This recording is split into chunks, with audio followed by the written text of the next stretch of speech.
I pray that this is received by the people who I have in mind. So you think the Adventists are a bunch of idiots, particularly the early Adventists, and not your reading comprehension that's the problem. You think they're idiots, okay. That they lied, they made up stuff like the Pope changed the Sabbath, but Christians were keeping the Sunday Sabbath. There is no Sunday Sabbath, first off. Second, the early Adventists knew Christians were keeping Sunday in honor of the resurrection well before the Pope, quote unquote, changed the Sabbath, which is impossible, by the way. You can't change the Sabbath because only God could change his law, and the Pope isn't God. Neither is any man in the church, and neither is any tradition able to go over what God has declared holy. What God has made holy, no man can undo. May God be true and every man a liar. The Sabbath is holy whether you like it or not.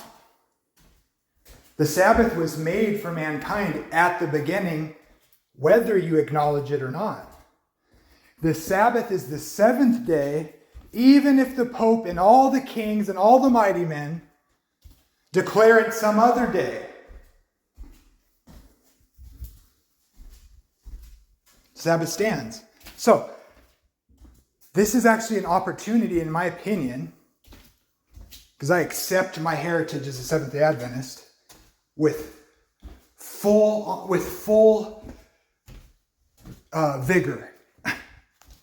I've been listening to the other things from other people with much accord, and I have learned a lot from a lot of very intelligent Christians who are saved that are not Seventh-day Adventists, and I appreciate that. But I will remain a Seventh-day Adventist because I have nowhere else to go. The early Adventists knew that the Pope didn't suddenly change the Sabbath because it was always Saturday and then no, they knew that. This is an opportunity of how to grasp prophecy, this understanding. When you look at the original language in like Revelation, the man of sin, it has this weird kind of application to the individual and to this figure, which actually very much backs up the historical Protestant way of understanding the Pope. Namely, it's a position, a seat. Now think about this. It's a seat. So it doesn't have to be one particular man. That's a faulty dispensational sort of argument that doesn't work. That's not what the text is doing. We see God use this pattern of speaking of a man.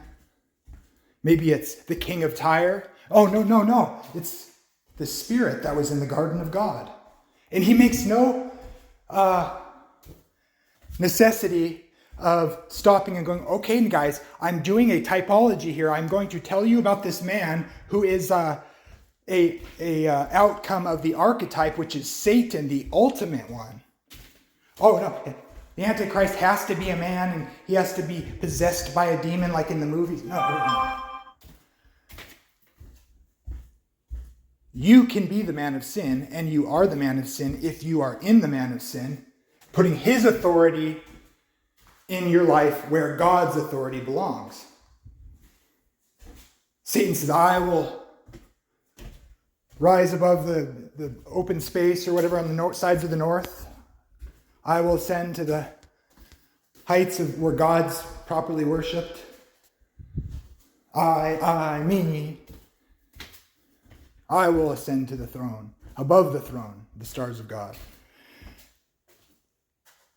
It's a matter of authority. The day is incidental in and of itself. It's who is your authority? Are you sola scriptura? Or is that stolen valor?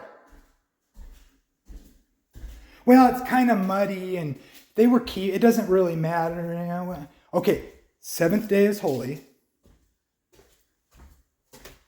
Jesus is the creator and Lord of the Sabbath. The only day that's called the Lord's in the Bible explicitly is the Sabbath.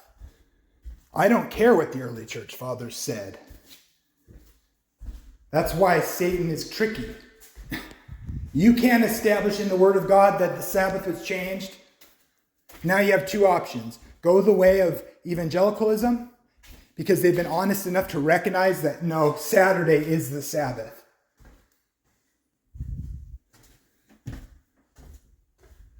The man of sin can be you. It can be any leader in the church. It can be the quote-unquote authority of the church and not God. Because we follow the words of God. We don't project or proclaim what we say is the word of God because we're a part of the church. No, we have to receive that, or we are placing ourselves where God belongs, the authority. And that God, this Jesus, is this God, and he is Lord of the Sabbath.